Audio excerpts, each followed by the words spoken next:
c'est intéressant de voir que quand on veut combattre un ennemi, il ne faut pas s'en éloigner, il faut d'abord apprendre à le connaître, parler la même langue que lui. Dans le cas d'espèce, c'était la langue juridique. Et quand il était en prison pendant 27 ans, pendant ces 27 années, il a été soudoyé, on l'a approché, on lui a dit, si tu arrêtes ton combat, on t'installe, tu seras confortable et tu arrêtes ton combat et tu arrêtes tous les soulèvements avec les gens et on t'installe et tu seras libre. Et ce qui m'a touché, c'est qu'il a dit, je ne serai pas libre tant que mon peuple n'est pas libre. Quel leader? Le vrai leader, c'est celui qui sert les autres, et ce n'est pas celui qui attend de se faire servir. Nous manquons aujourd'hui de leaders, parce qu'on ne comprend pas toujours qu'un leader est là pour servir les autres, et non pour se faire servir. J'ai avec moi 2 photos que je vais vous montrer. 27 ans plus tard, Mandela sort de prison, et voici une photo. Quand il était avec la reine d'Angleterre, okay? Ça c'était quand il est sorti de prison. J'en ai une autre avec le prince Charles. Tout le monde la voit, la photo.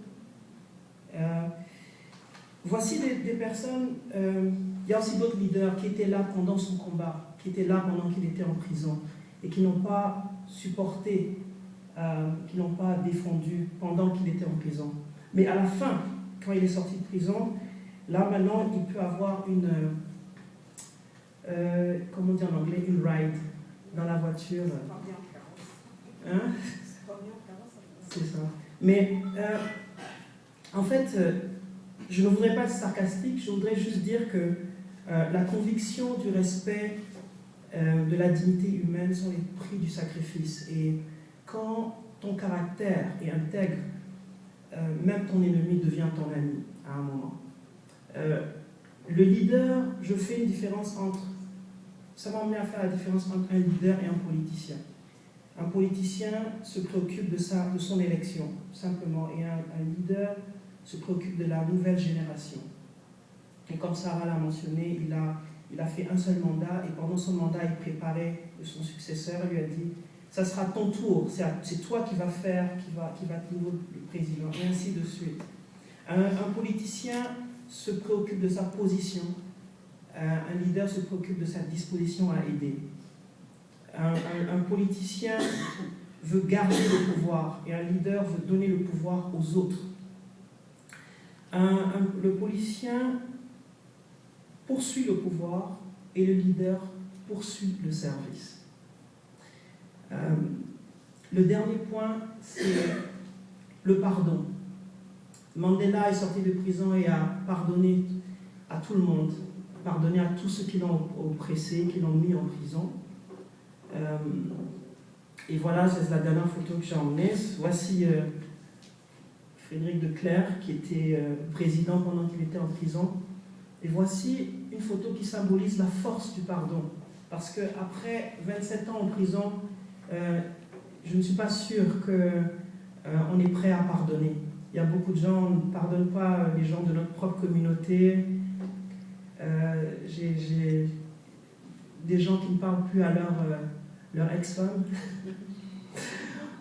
ou leur ex-mari, ou simplement leur frère, tout simplement, qui ne leur adressent plus la parole.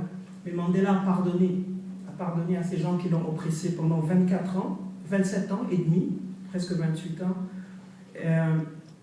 C'est inspirant. Et ce que ça me dit, c'est que les choses ne changent pas simplement par notre présence physique, mais changent par la force de notre caractère. Et je pense qu'il a été l'exemple là-dedans. Et je vais conclure en disant par une de ces citations, où il disait que personne ne naît avec la haine dans le cœur, Personne ne naît en détestant l'autre parce qu'il a des origines différentes, parce qu'il a une couleur de peau différente, parce qu'il a une religion différente, ou parce qu'il a qu'il fait des choix différents des nôtres. Alors si les gens peuvent apprendre à haïr, ils peuvent aussi apprendre à aimer. Et il est beaucoup plus facile et plus naturel d'aimer. Car l'amour vient plus naturellement dans le cœur de l'homme.